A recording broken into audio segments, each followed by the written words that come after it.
Hey guys, what's up? Today we're going to be unboxing and taking a first look at the iPhone 10. On the way to being free.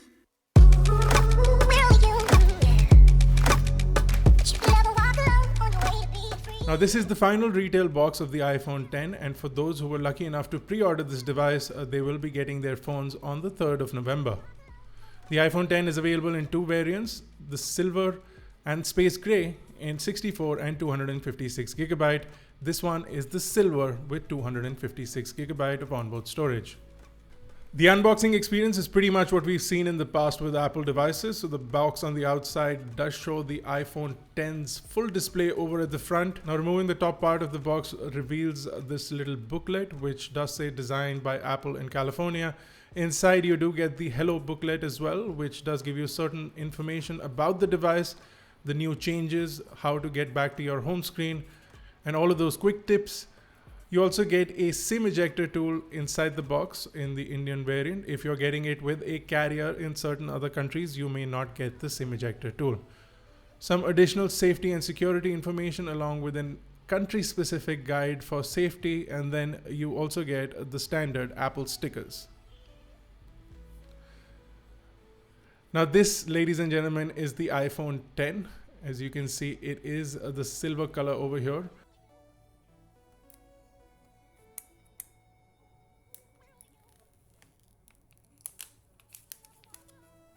Now, even though it's called the silver color, it's basically got a chrome hardened stainless steel, which is Apple's own alloy, and on the back is more white than silver. I'm going to place it to the side for the time being, and if we go further inside, you'll see the standard set of Apple EarPods along with the 3.5mm headphone jack. You also get Apple's standard lightning cable and a country-specific wall charger. This is also pretty standard. So that's basically everything inside the box of the iPhone 10. It's time to take a look at the device itself. So I also have the Apple iPhone 10 specific silicone case. This is pretty standard from Apple. Very easy to open packaging, and you can see that cutout for the iPhone 10 camera at the back. It's got a really nice finish. In fact, feels like a leather cover, but it is a silicone cover. On the inside, you also have this soft lined fabric sort of material that is on the inside to protect the phone from getting any sort of scratches. It's a really good snug fit with really accurate cutouts. So that kind of looks nice. I might use the phone with this case on for a bit as well. Now that I've got my SIM in there, it's pretty standard practice to set up this device, including selecting your language, your location, and all of those. But one of the most important aspects of this giant display device is the Face ID camera and its setup. It's fairly easy. It will read your face 2 times, and you need to basically spin your head around in a circle twice for it to recognize all the points of your face to be able to recognize your face with Face ID.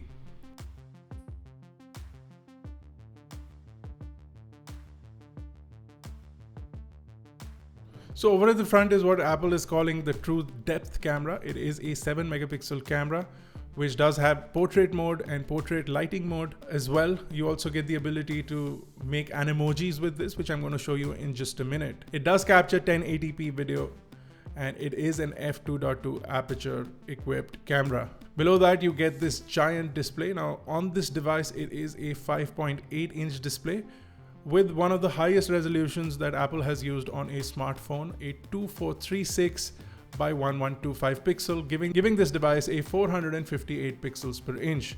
Now this is a true tone display along with a wide color gamut of P3.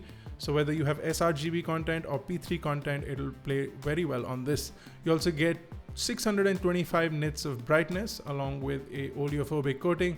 Now this is Apple's first OLED display as well, and it looks pretty nice on the phone. It also has a 1,000,000:1 contrast ratio, which enables them to basically black out the top bar to give you a better looking overall display in certain apps. Now the device is missing any form of home button. It is replaced by a software gesture mode, but over at the bottom of the phone is your standard lightning port, which sits directly in the center, along with 2 grills which are flanking the lightning port.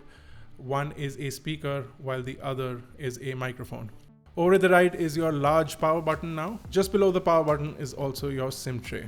There is nothing over at the top of the device, and on the left you will find your mute switch along with the volume buttons. Now on the back, are dual 12 megapixel cameras, both of which now have optical image stabilization.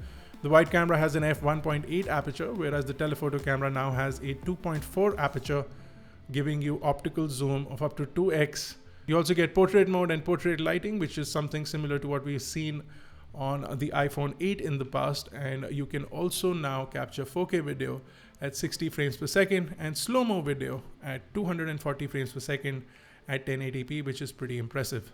And because now you have a glass back panel, the phone does support wireless charging, as was the case with the iPhone 8 and 8 Plus. But while some of the apps work with the full display, including YouTube and Instagram, some apps, including Snapchat, which will use the true depth camera to map faces, will be available once this phone officially launches. So an update to Snapchat will be available, and when you buy this phone and download that app, it should work with the iPhone 10 straight out of the box.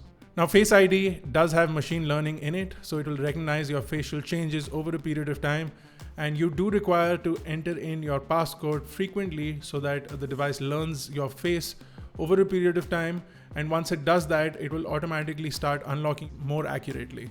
So while I registered my face with a beard, when I unlocked it the next day, I removed my beard completely, and once I entered my passcode the first time, it unlocked the device and continued to unlock it without any problem. So Face ID does have this machine learning in it. A lot of questions about how Face ID works is quite interesting. In fact, Face ID works from mostly all angles, and we found it to work quite efficiently. Now let's look at some of the gestures that you need to run to be able to use this device. So every time you need to go back to the home screen, you pull from the bottom and release. So basically pull up from the bottom and release your finger from the screen, and you reach the home screen. If you want to reach the multitasking panel, you pull up from the center and then hold on the screen, and then the multitasking panel comes up, and then you can scroll through your currently running applications. If you want to reach the control center, it's on the top right of the device. So you swipe down from the top right. And if you want to access your notifications, you just pull down from the top, is where you get your notification shade. If you swipe left from there, you can also go to your dashboard. All of these features, mostly all of them are the same except the control center and the home screen, which is something that will require a bit of getting used to. A feature that was really talked about is an emoji. It uses the front true depth camera to calculate expressions and then implement them in emojis. A few set of emojis are available to use at the beginning, and they are really accurate and capture your expression really well. They're a lot of fun to use as well, and you should have found something on our social media networks.